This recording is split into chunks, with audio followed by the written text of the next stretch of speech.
오늘 주님께서 우리에게 주신 말씀은요, 출애굽기 17장 1절에서 7절까지 말씀입니다.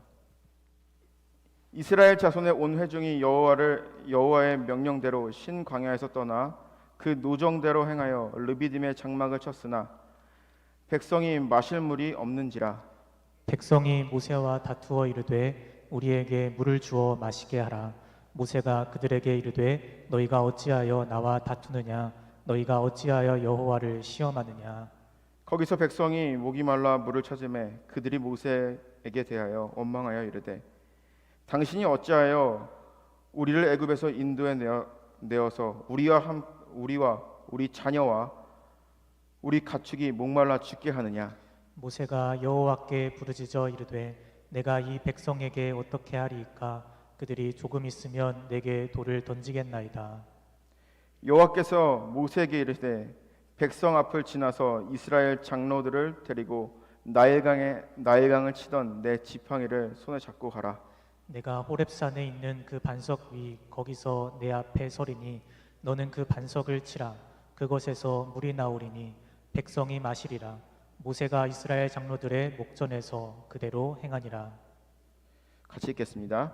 그가 그곳의 이름을 마사 또는 무리바라 불렀으니 이는 이스라엘 자손이 다투었으며 또는 그들이 여호와를 시험하여 이르기를 여호와께서 우리 중에 계신가 안 계신가 하였음이더라. 아멘. 오늘은 여러분들과 함께 물 얘기를 한번 해볼까 합니다. 물에 대한 이야기를 여러분들과 말씀을 통해서 한번 나눠보도록 하겠습니다. 저희 딸이 있죠. 찬양할 때는 신나게 막 엉덩이를 흔들면서 막 찬양하고 너무 예쁘고 귀엽습니다. 그 설교할 때 자녀 얘기를 하면은 안 되는데 너무 예뻐서 어쩔 수 없는 것 같아요. 그렇습니다. 아빠는 딸 바보가 되는 것이 맞는 것 같습니다. 그런데 저희 딸이 엄마 아빠 이것을 제외하고 가장 먼저 한 말이 무엇인지 아십니까? 물에 대한 설교를 한다니까 당연히 물이라고 하겠죠. 어떤 분들은요 이렇게 얘기하더라고요. 아멘이라고 하는 애기들도 있고요. 가장 첫 마디를 못 봤어요. 모 권사님을 통해서 들었는데 또 어떤 집사님은 예수님 이랬다고. 근데 아빠가 기도를 안 해서 그런지 아멘이랑 예수님은 안 하는데 물 이건 하더라고요. 목마를 때 물 이러더라고요. 가만 생각해봤어요. 말씀을 준비하면서 왜 아이가 처음으로 엄마 아빠 다음으로 그 다음 물을 외쳤을까? 저는 이것이 생존 본능이 아닌가라는 생각이 듭니다. 우리가 어딘가에 고립되었을 때에 고립되어지는 그 시간이 길어지면 길어질수록 우리가 가장 먼저 해야 되는 것이 있다 그러면은 그것은 식수를 확보하는 거예요. 어떻게 해서든지 마실 물을 만들어내는 거예요. 제가 군대에서 배운 것이 있습니다. 그것은 바로 그거예요. 어딘가에 고립되었거나 어딘가에서 혼자서 살아가야 할 때 아무것도 없는 상황 가운데 가장 먼저 해야 될 것은 식수를 구하는 거예요. 그래야지 살아갈 수 있다라는 것이죠.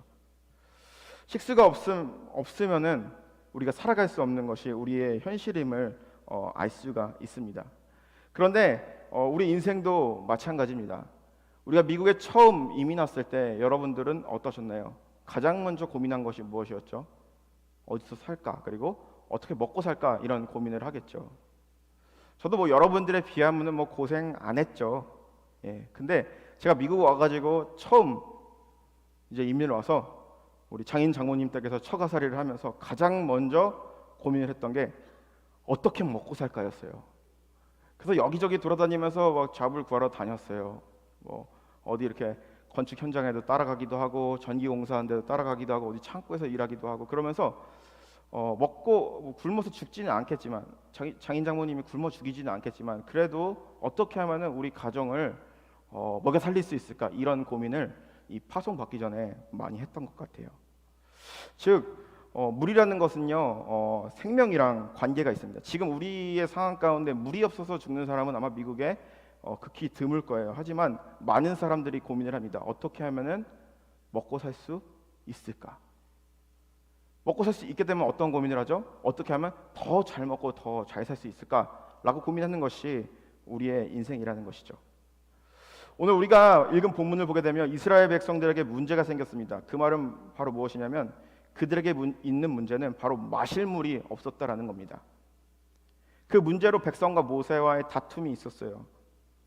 모세는 백성들에게 얘기하죠. 너희가 어찌하여 여호와를 시험하느냐라고 얘기하죠. 백성이 화가 난 근본적인 이유는 마실 물이 없어서 그런 것입니다. 갈증이 그들의 원인이었어요. 백성들은요, 하나님의 은혜와 구원을 경험했습니다. 그들이 애굽의 노예였고 그토록 갈망했던 자유가 그들에게 주어졌어요.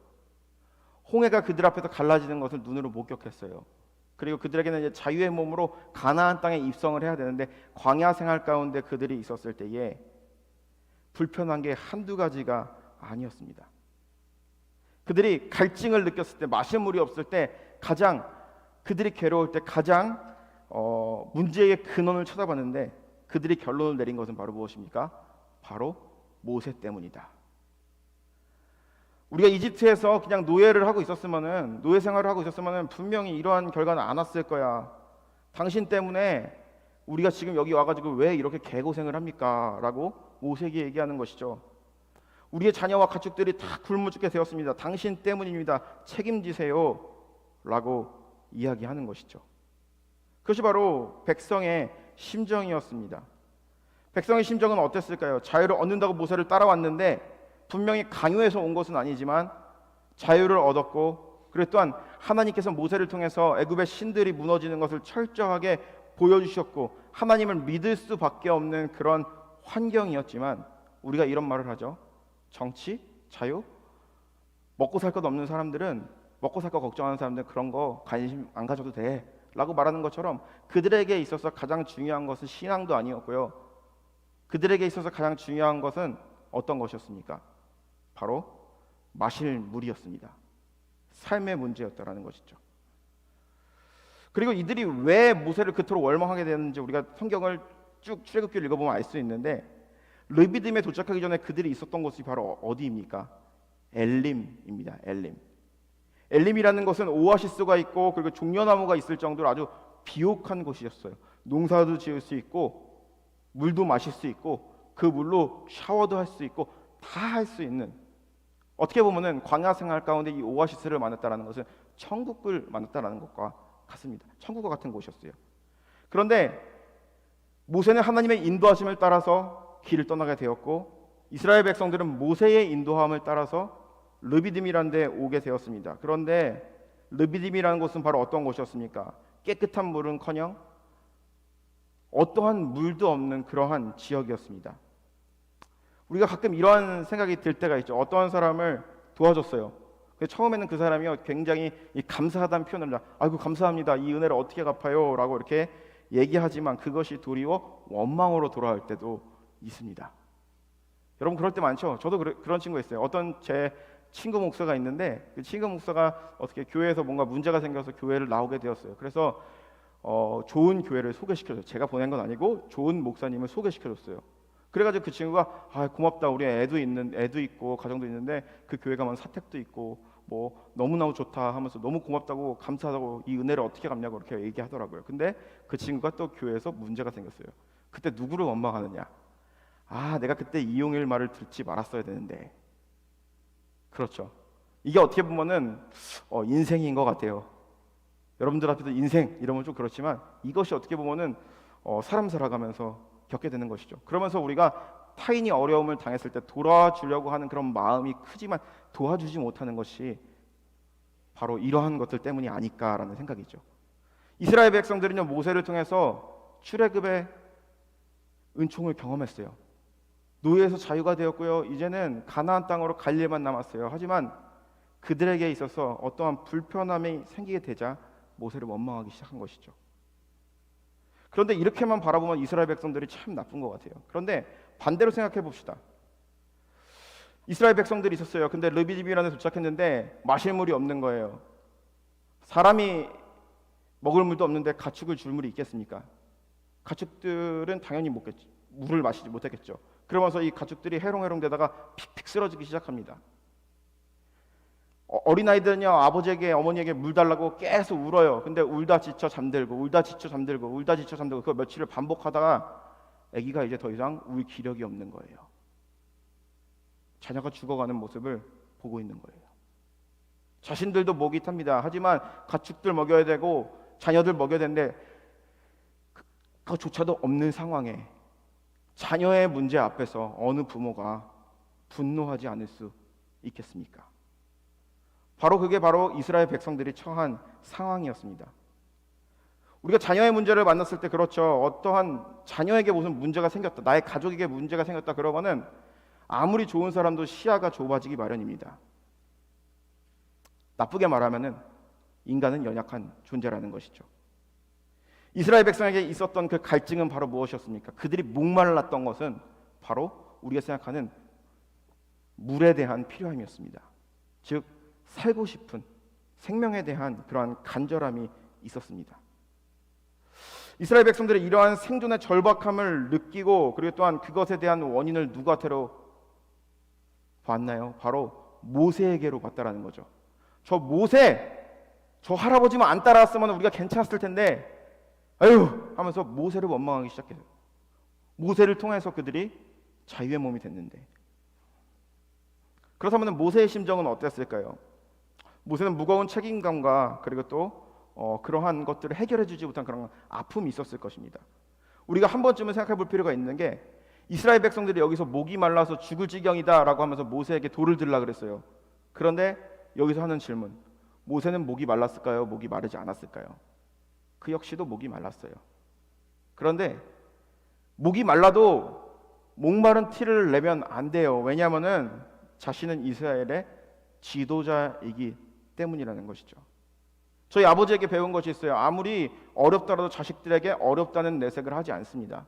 아무리 배가 고프더라도 아버지는 저희들에게 배가 고픈 내색을 하지 않아요. 왜냐? 아버지이기 때문에. 아버지가 무너지면은 가정이 무너지기 때문에.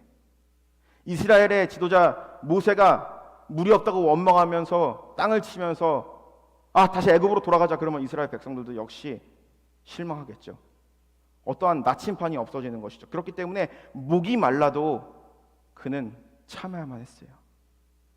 그런데 더욱더 마음 아픈 것은 바로 무엇이냐면은 백성들이 목이 마르다고 합니다. 자신의 민족들이. 근데 그렇다면은 지도자로서 그들이 물을 마실 수 있게 식수를 제공해야 되고 식수가 있는 곳으로 이동을 해야 됩니다. 그런데 그는 하나님의 부르심을 따르는 사람이었어요. 그렇다면은 하나님의 부르심을 따라서 여기서 왔는데 자신에게도 그러한 물을 만들 수 있는 그러한 능력이 있다 그러면 그들에게 당장 해줬겠죠. 하지만 모세는 알고 있었어요. 내가 저들을 데리고 여기까지 왔지만 나의 능력으로 온 것이 아니라 하나님이 데려오신 것이다. 모세를 통해서 하나님은 많은 기적을 일으키셨습니다.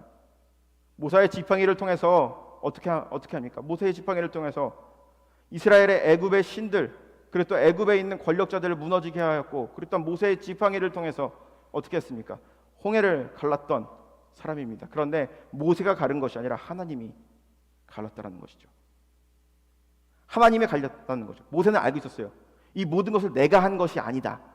나는 그냥 하나님 손에 얹어가지고 갔을 뿐이다 라고 했는데, 백성들의 이 불평 앞에서 아무것도 할 수 없는 자기 자신이 화가 나지 않았을까라는 그러한 말씀이, 그런 생각이 듭니다. 백성이 물이 없다고 원망하는 그때 모세에게도 아픈 사건이 있었어요. 그것은 바로 무엇이냐면은 우리가 이 본문과 평행 본문인 민수기 20장을 보게 되면요, 모세의 누이 미리암이 죽습니다. 여러 가지로 마음이 아픈 거죠. 자기도 목말라요. 백성들은 목이 마르다고 나를 향해서 돌을 들라 그래요. 그런데 자신의 누이가 죽었어요. 어떠한 방법으로도 어떠한 방식으로도 해결할 수 없는 진퇴양난에 빠진 자기 자신을 보면서 화가 났었을 것입니다.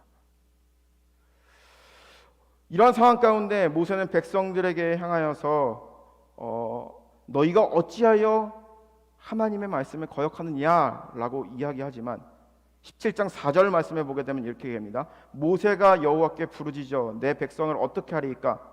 조금 있으면 내게 돌을 던지겠나이다 라고 기도합니다. 여기 말하면 이 부르짖다라는 이 말을요, 이 히브리어 원어를 보면 소리치며 애원하다라는 그러한 뉘앙스를 가지고 있습니다. 모세가 이 문제의 원인, 근원을 어디로 쳤습니까?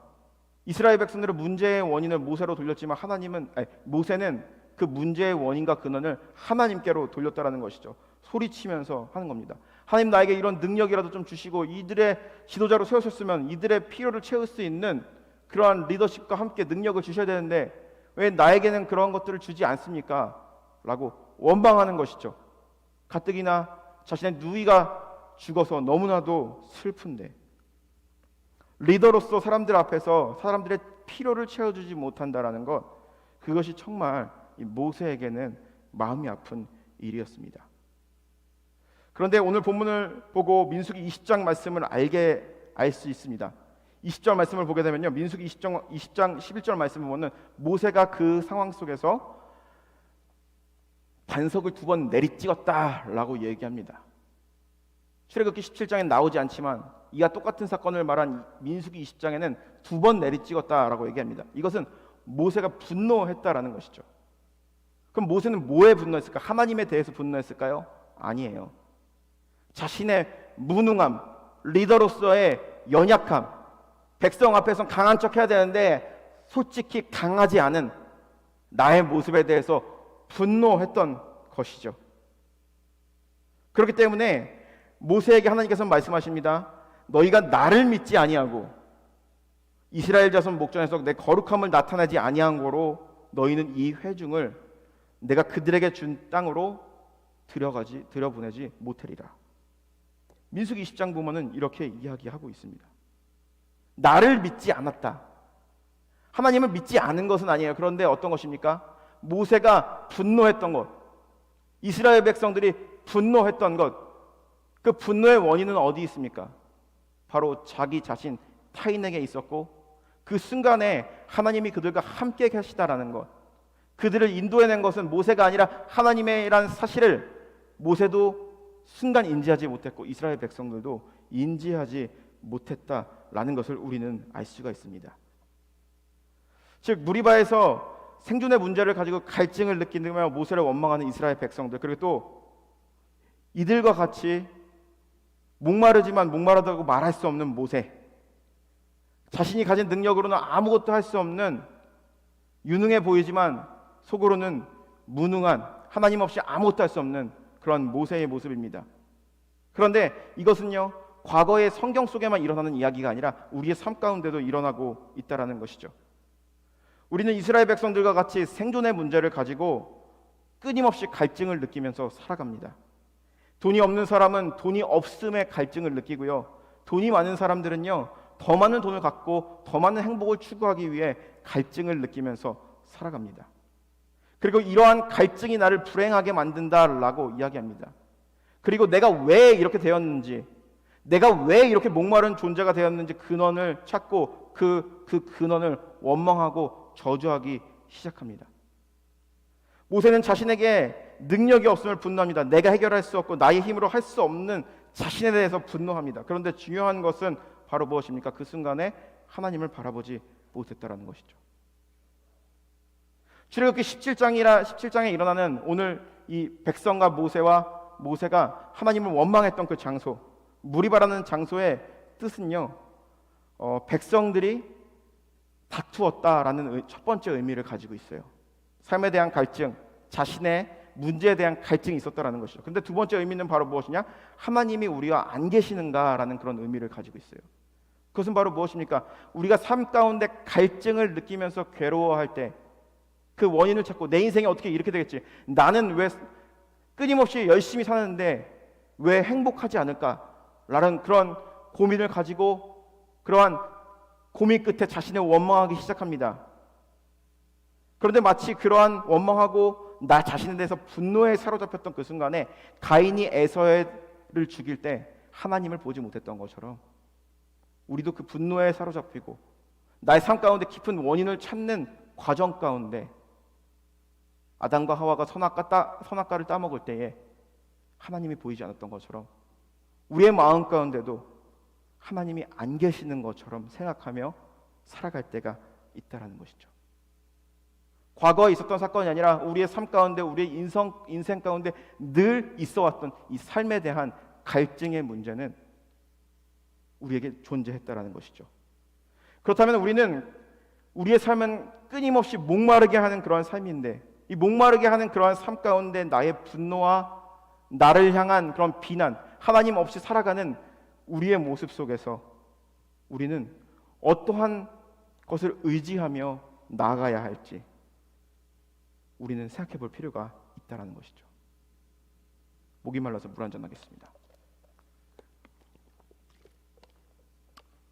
모세와 백성들, 그런데 제가 마지막으로 목마른 사람 한 명을 더 소개하도록 하겠습니다. 요한복음 4장에 보게 되면은 야곱의 우물에서 예수님을 만난 한 여인이 나옵니다. 여러분도 잘 아실 거예요. 그런데 요한복음 4장의 이 여인, 사마리아 여인은요, 인생에 대한 목마름이 있는 그런 여인이었습니다. 우리가 이 본문을 보게 되면 아무도 보지 않는 그 시간에 와서 이 여인은 물을 길르러 갑니다. 그리고 그 이유는 다른 사람들에게 자신의 모습을 보이기 싫어서입니다. 왜냐?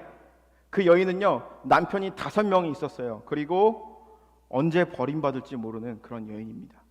현대적인 관점에서 봤을 때 결혼을 5번 했다라는 것은요, 흉이 아니라 어떻게 보면 능력이 좋은 거일 수도 있어요. 그렇죠? 능력이 좋은 걸 수도 있잖아요. 뭐 외모가 출중하거나 뭐 돈이 많거나 능력이 출중한 것이 있어요. 근데 당시의 상황에서 봤을 때 결혼을 5번 했다라는 것은 어떠한 의미냐면, 이 남자랑 같이 살아요. 근데 이 남자가 얼마 살다가 나를 버려요. 끊임없이 버림받는 여인이었어요. 끊임없이 이용당하는, 남자가 없이는 살아갈 수 없는 그 사회 가운데 끊임없이 버림받는 여인이었고, 예수님께서도 그녀에게 지금 사는 남자도 너와 진짜 남편이 아니다 라고 했던 말은, 니 진짜 결혼 안 했잖아 라고 얘기하는 것이 아니라 언제 버림받을지 모른다는 그런 불안감을 가지고 살아가는 여인이었어요. 생존에 대한 갈증이 있었죠. 그런데 이 여인에게 있어서 더 큰 갈증은 바로 무엇이냐면은 바로 영적인 갈증이었다라는 것이죠. 이 여인은요, 예수님이요, 그의 삶의 흔적에 대해서 다 알고 있다라는 것에서 굉장히 놀랐습니다. 그러면서 예수님께 이렇게 말합니다. 당신은 선지자입니다. 어떻게 나에 대해서 그렇게 잘 아십니까? 라고 이야기하는 것이죠. 그러면서 그녀가 예수님에게 질문을 하는 것이죠. 이 여인이 가지고 있었던 가장 깊은, 가장 고민했던 문제입니다. 요한복음 4장 20절에 본 얘기입니다. 우리 조상들은 이 산에서 예배하였는데 당신들의 말은 예배할 곳이 예루살렘에 있다 하더이다. 우리가 성경에 보게 되면 이 사마리아인들은 어떠한 자들입니까? 이스라엘 백성들이, 유대인들이 굉장히 혐오하는 그러한 사람들이었습니다. 과거에는 같은 민족이었지만 저들은 우리와 같은 민족이 아니며 개와 같은 그런 존재이다, 짐승과 같은 존재이다라고 여겼던 사람들이 바로 사마리아 사람들이었어요. 근데 우리가 성경을 보게 되면요, 알 수 있는 것이 바로 무엇이냐면, 우리가 이스라엘의 예수님 시대의 유대인들의 종교를 떠올리면 어떤 것을 떠올립니까? 유대교를 떠올리죠. 그렇죠? 그런데 당시에 한 가지 종교가 더 있었습니다. 그것은 바로 무엇이냐면 사마리아 교입니다. 사마리아 교는요, 유대교와 아주 크게 다르진 않아요. 근데 역사적으로 아픔이 있는 사람들입니다. 북이스라엘이요, 주전 722년에 이 아수르라는 거대 제국에 의해서 멸망을 당합니다. 그러면서 이 아수르가 펼쳤던 정책이 바로 무엇입니까? 민족을 섞이게 하는 거예요. 그러면서 문화를 없애는 거죠. 아수르에 있는 사람들을 이스라엘로 이주시키고, 이스라엘에 있는 사람들을 아수르로 이주시켜서 민족이 섞이게끔 하는 거예요. 그러면서 많은 문화와 많은 종교가 섞이게 되었던 것이 바로 이 사마리아였다라는 것이죠. 그런데 세상의 힘과 권력이 그들의 신앙을 무너뜨리다 할지라도 그들은 결코 무너지지 않았어요. 섞이긴 하였지만 그들은 그리심산에 성전을 세웁니다. 하나님을. 그들도 역시 유대인들과 똑같이 아브라함을 믿고, 그리고 또 그들은 예언서의 말씀을 믿지 않지만 모세가 준 오경, 사마리아 오경이라고 해서 그것을 경전으로 삼으면서 살아가는 자들, 그들 역시도 하나님의 자녀였습니다. 그런데 유대인의 관점에서 봤을 때, 전통적인 유대인의 관점에서 봤을 때, 그들을 봤을 때 그들은 섞였어. 그들은 세상과 타협했어. 그러면서 그들을 같은 하나님을 믿는다지만 우리가 믿는 하나님이랑 너희가 믿는 하나님은 분명히 달라라고 하면서 그들을 차별대하였고 외면했고 짐승과 같이 대우했다라는 것이죠. 북이스라엘만 멸망한 것이 아니라 이 남유다라는 나라도 결국에는 멸망을 하게 됩니다. 망하게 돼요. 바벨론의 포로로 끌려가게 돼요. 그런데 70년 만에 다시 포로들이 귀환을 하게 됩니다. 그들이 제일 먼저 했던 것은 바로 무엇입니까? 에스라서에 보면 알겠지만 성전을 재건하는 거였어요.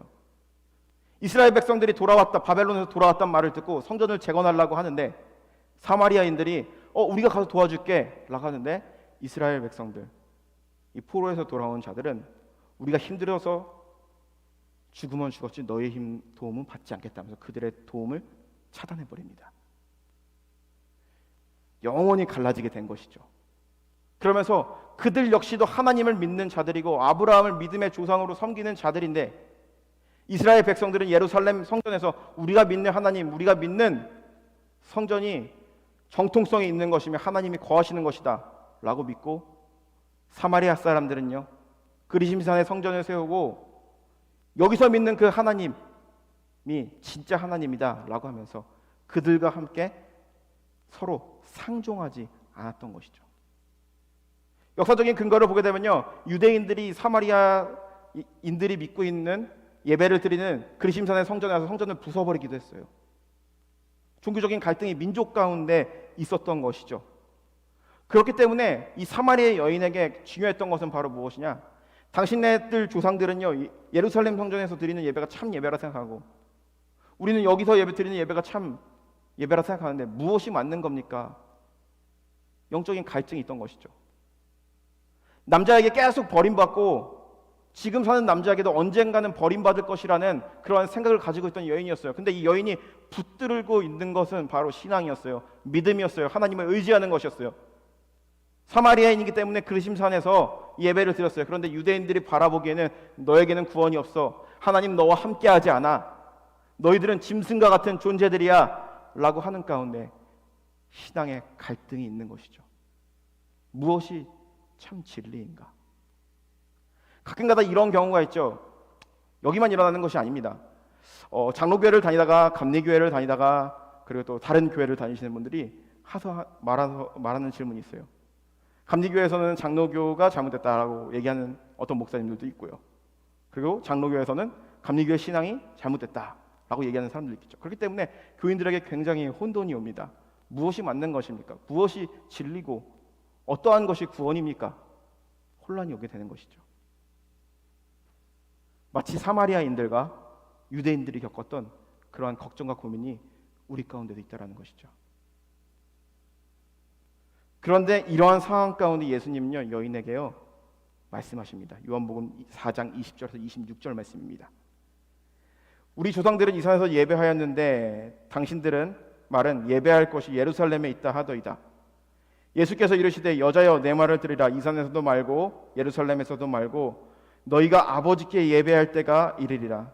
너희는 알지 못하는 것을 예배하고 우리는 아는 것을 예배하느니 구원은 유대인에게서 나누라.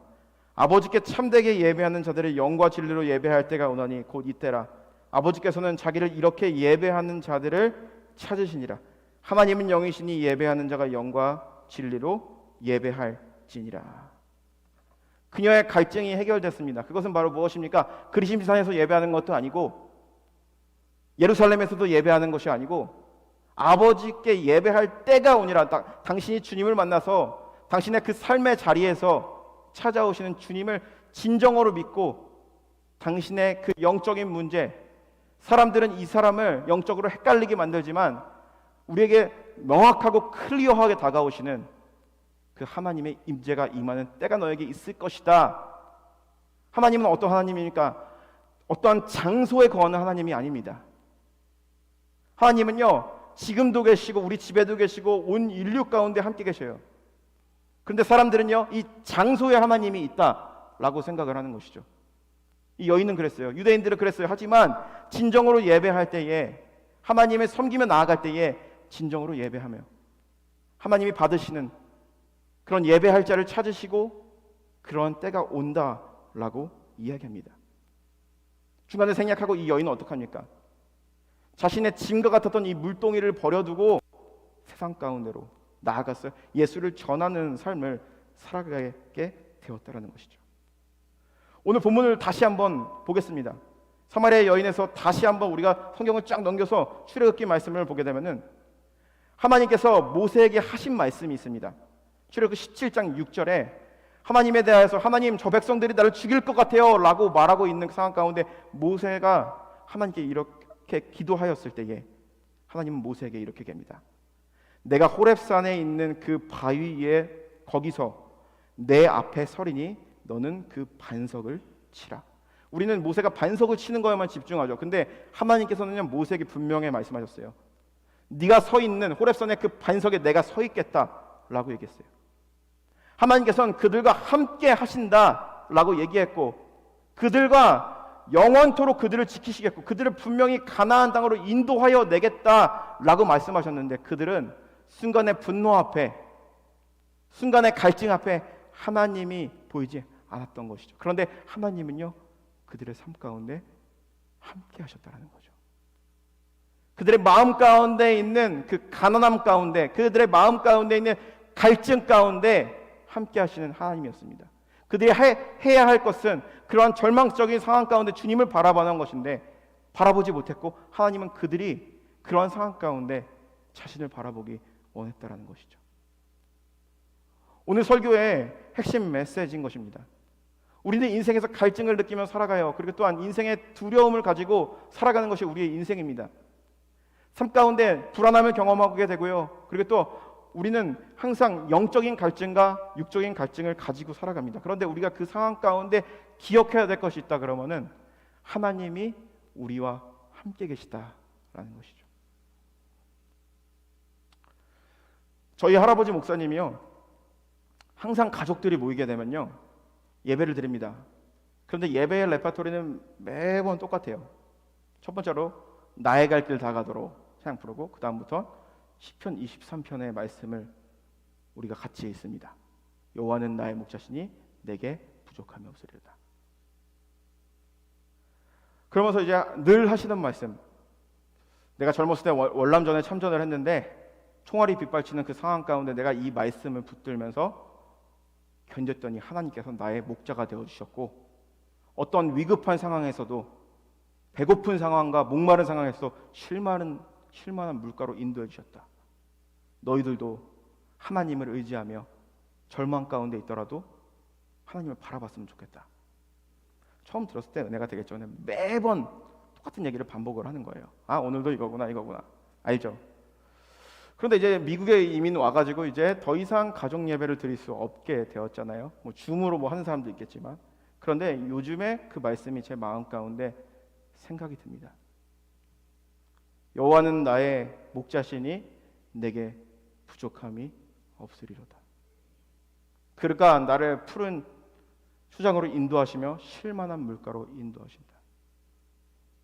당시에 시편 23편을 썼던 그 저자가 살던 그 삶의 환경은요 푸른 추정과 쉴만한 물가가 있는 그러한 우리가 미국에서 흔히 보이는 그런 멋진 곳이 아니에요. 광야예요. 물 한 방울 안 나고요. 풀 한 폭이 안 나는 그런 곳이에요. 그런데 시인은요 그러한 상황 가운데도 하나님은 나의 목자가 되시니 절망스럽다가도 내가 하나님을 반드시 의지하며 나아갔을 때 하나님은 나의 주인이시고 하나님은 나의 왕이시고 반드시 나의 삶을 이끌어 가신다라는 그런 믿음이 있었던 것입니다. 이 할아버지가 했던 설교가 요즘에 생각이 납니다. 하나님이 나의 목자 되시고 하나님이 나의 아버지 되시고 하나님이 나의 인도자가 되신다라는 그 사실을 결코 잊지 말자고 하루에도 몇 번씩 다짐하며 살아갑니다. 사랑하는 성도 여러분, 우리 인생의 어려움과 갈증 가운데 깊은 슬픔을 만나잖아요. 다른 것에서로부터 기쁨을 찾으려고 하지 마시기 바랍니다. 하나님으로부터 그 기쁨을 찾으시는 저와 여러분 되셨으면 좋겠습니다. 세상이 주는 기쁨은요 금방 목이 마르게 해요. 언젠가는 그것이 우리를 괴롭게 합니다. 하지만 주님께서 우리에게 주시는 그 생명수와 같은 그 말씀, 주님의 사랑은요 요한복음 4장에 보면 얘기합니다. 영생하도록 솟아나는 샘물이 되니라. 우리 마음 가운데 주님이 의무를 퍼주셨다라는 것이죠. 그 생명수를 마시고 우리가 한 주간 살아갈 때에 주님과 함께 동행하며 우리가 정말 주님의 말씀을 의지하며 나아갈 때 목마름이 없는 기쁜 그러한 삶을 살아가시기를 주님의 이름으로 간절히 축원합니다. 기도하겠습니다.